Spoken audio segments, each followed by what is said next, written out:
Ikaw ba ay biktima ng mga patibong sa pera na kumukuha ng iyong kayamanan? Dahil dito, nahihirapan kang makaalis sa karera ng mga tao middle class. Kung hindi mo maiiwasan ang mga patibong na ito, mahihirapan kang magkaroon ng magandang buhay at laging umaasa sa sweldo. Maraming tao ang hindi aware na may mga simpleng bagay na maaari nilang gawin upang makabuo ng kayamanan.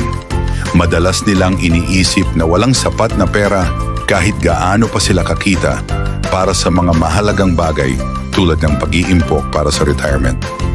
Ang pag-iwas sa mga patibong na ito, lalo na sa pinakamahalaga, ay makakatulong sa iyo na makaalis sa karera ng mga taong nasa middle class. Makakatulong ito para masuportahan ang buhay na gusto mo. Kung gusto mong mapabuti ang iyong hinaharap, mag-subscribe ka sa aking channel at i-like ang video na ito kung nakakatulong. Ika-10, hindi alam kung ano ang iyong ipinuhunan. Ang pag-aaral tungkol sa mga batayang kaalaman sa pag-iimpok ay makakatulong para sa magandang retirement. Mahalaga na alam mo kung ano ang iyong pinuhunan. Kung nakikinig ka sa mga kaibigan o pamilya na hindi matatag sa pera, nagiging peligroso ito sa iyong kinabukasan. Isipin mo na lang kung mag-i-invest ka ng 10,000 piso at patuloy na mag-iimpok ng 500 piso bawat buwan sa loob ng 30 taon sa 7% kita, magiging 682,000 piso ito. Sa 10% kita, magiging higit sa 1,260,000 piso ito. Malaking pagkakaiba ang 578,000 piso. Pang-siyam, actively trading. Ang palaging pagbili at pagbebenta para talunin ang market ay hindi magandang diskarte. Kahit na ang mga mahuhusay na tao tulad ni Warren Buffett ay mahirap talunin ang market. Mas mabuti pa ang tumutugma sa S&P 500 na may average na 10% taon-taon. Mahirap din ang pagtansya ng tamang oras sa market. Kapag nagtatangkang gawin ito, nakakalimutan ng mga tao ang kanilang mga pangmatagalang layunin. Pang-8, not tax planning. Mahalaga ring pagtuunan ng pansin ang iyong mga pinakamalaking gastos at madalas, ang buwis ang pinakamalaking gastos. Maraming paraan upang mabawasan ang iyong buwis tulad ng mga retirement account. Ang mga ari-arian ay makakatulong din sa iyong buwis. Pang-7, being unwilling to make changes. Kung hindi ka handang magbago, maaaring mawala ang pagkakataon na umunlad. Normal lang na matakot sa pagbabago, pero minsan kailangan ito. Halimbawa, maaari kang lumipat sa mas murang lugar upang makapag-ipon. Pang-6, hindi bumibili ng bahay. Ang pagbili ng bahay ay maaaring magandang pamumuhunan.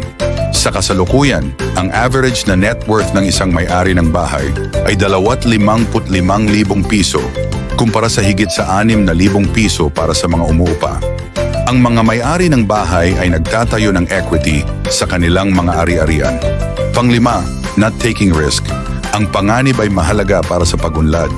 Kailangan mong isaalang-alang ang panganib kapag gusto mong umunlad. Kapag nag-i-invest ka, laging may kasamang panganib. Maghanda ka para sa anumang hindi inaasahang pangyayari. Pang-4, spending money because you deserve it. Minsan, ang mga tao ay gumagastos ng pera dahil deserve nila ito. Pero isipin mo kung talagang ito ay makakatulong o makakasama sa iyo. Ang pagbili ng bagong sasakyan ay mukhang maganda, pero baka ito ay maging sanhi ng stress. Pang-8, sinasabing hindi mahalaga ang pera. Maraming tao ang nagsasabi na hindi sila nagmamalasakit sa pera. Pero ang totoo, ang pera ay mahalaga sa ating buhay. Kailangan nating magtrabaho para makakuha ng pera para sa ating mga pangangailangan. Pangalawa, pananatili sa maling karera. Minsan ang mga tao ay pinipilit na pumili ng karera sa murang edad. Minsan, nagkakaroon sila ng utang para sa edukasyon at pagkatapos ay hindi sila masaya sa kanilang napili. Mahalaga na malaman mong baguhin ang iyong karera kung hindi ka masaya. Una, iniisip na hindi ito magtatrabaho para sa iyo. Minsan, may mga tao na naniniwala na hindi ito gagana para sa kanila.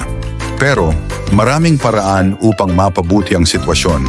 Kahit na mahirap, minsan kailangan lang ng sakripisyo para umunlad.